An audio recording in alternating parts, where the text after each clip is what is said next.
கர்த்தருடைய பரிசுத்த நாமத்திற்கு மகிமை உண்டாவதாக. யோவான் எழுதின சுவிசேஷம் 14ஆம் அதிகாரம் 23ஆம் வசனம் சொல்கின்றது, ஒருவன் என்னில் அன்பாயிருந்தால் என் வசனத்தை கைக்கொள்வான்.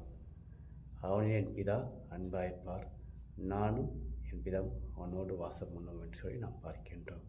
இன்றைக்கு இந்த அனுபவம், இந்த ஆசீர்வாதம், இந்த ஐஸ்வர்யம் நம்முடைய வாழ்க்கையில் காணப்பட வேண்டும் என்று சொன்னால் நாம் வேதத்தில் விழித்திருக்க வேண்டும், ஜெபத்தில் விழித்திருக்க வேண்டும், தேவ சமாதானத்தில் காத்திருக்க வேண்டும். நாம் அவரோடு கூடிய ஐக்கியத்தில் நாளுக்கு நாள் மேன்மைப்படாக இருக்கின்ற பொழுது நம்மோடு கூட பிதாவும் கிறிஸ்துவும் வாசம் பண்ணிட நாம் உணர முடியும்.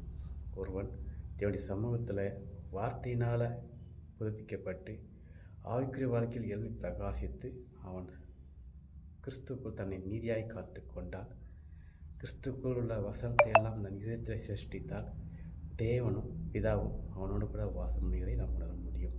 நம்முடைய ஒவ்வொரு செயல்பாட்டிலும் காரியங்களிலும் கிறிஸ்துவனுடைய ஆளுகை அதிகமாய் காணப்படும்.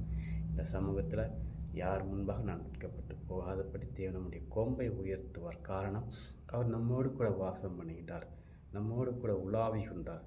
நம்முடைய இருதயத்தின் இயக்கங்கள்லாம் அறிந்து நமக்கு காரியங்களை வாய்க்க பண்ண உதவி செய்கின்றார். தன்னுடைய வசனத்தை கை கொண்டு தனக்குள் நினைத்திருக்கின்ற பிள்ளைகளை தேவன் சாட்சி கொடுக்கின்றார். அந்த ஆசீர்வாதத்தை பெற்றுக்கொள்ள வேண்டும். இன்றைக்கு அநேகர் செய்கின்ற ஒரு தவறு, கிறிஸ்துவ வார்த்தையிலே உறுதியாக இருப்பதில்லை. அந்த தவறை நீங்கள் செய்து நம் கிறிஸ்துவ வார்த்தைகளுடைய சத்தியத்தை புரிந்து கொண்டு அவருக்குள் நினைத்திருக்க நாம் பிரயாசப்பட்டோம் என்று சொன்னால், அவர் சொல்லியபடியே உங்கள் குடும்பத்தில், உங்கள் ஜெபத்தில், உங்களுடைய ஆலய கூடுகையில் தேவனும் பிதாவும் வாசம் பண்ணுவதை நீங்கள் கண்கூட காண முடியும். அதற்கு ஒரே வழி, வார்த்தையை விசுவாசிக்க வேண்டும். விசுவாசிக்கிறவனுக்கு எல்லாம் கூடும் என்று சொல்லி நாம் பார்க்கின்றோம். ஆகவே கிறிஸ்துவ மேலுள்ள விசுவாசத்தை விட்டுவிடாதீங்கள். அவருக்குள் அன்பாயிருங்கள், அவரை தேடுங்கள், அவரை நாடுங்கள், அவரை சார்ந்து வாழ கற்றுக்கொள்ளுங்கள். கட்டாயம் நீங்கள் அவரை கண்டடைவீர்கள். அது மாத்திரமல்ல, பிதாவும் உங்களோடு கூட வாசம் பண்ணுவதை நீங்கள் கண்கூற காண முடியும், சந்தேகமில்லை.